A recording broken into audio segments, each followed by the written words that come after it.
With those screws out, now we're ready to open our phone.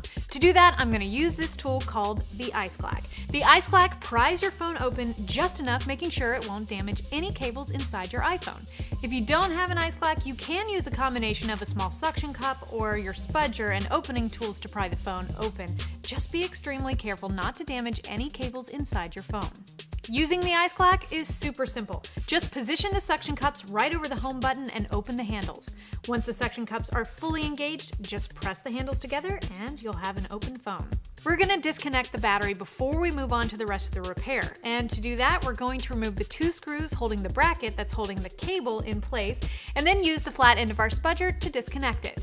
Just be careful to only disconnect the cable and not the socket on the logic board. Keep in mind the display assembly is still connected to the logic board. To get it completely off, we're going to need to disconnect all the cables. And before we get to those, we're going to have to remove a cable bracket which is screwed in place by 5 Phillips screws.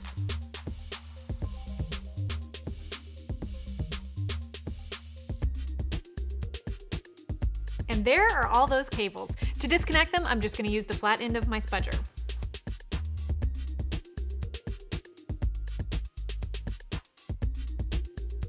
The first step to removing the home button assembly is unscrewing the 2 screws securing the home button bracket in place.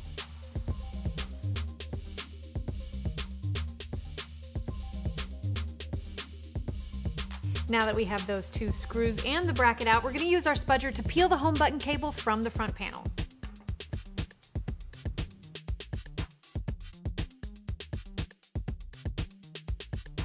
It's time to get the home button out of the display assembly. Gently push the top left corner of the home button until you see the button membrane start to separate from the display assembly. You don't want to push the entire button through. We're only focusing on this corner right now.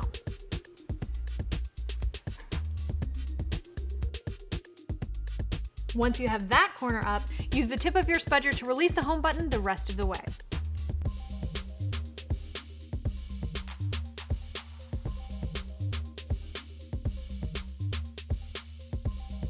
For reassembly, we recommend you follow the step-by-step guide on iFixit.com in reverse. And if you're in the mood to see the reassembly on video, check out the iPhone 6 Plus reassembly video on our channel.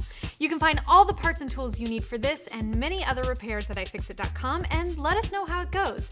You can find me on Twitter at Gwendolyn Gay and follow iFixit at iFixit. Don't forget to subscribe to our YouTube channel to stay up to date on all our latest teardowns and repair videos, and you can give us a like on Facebook.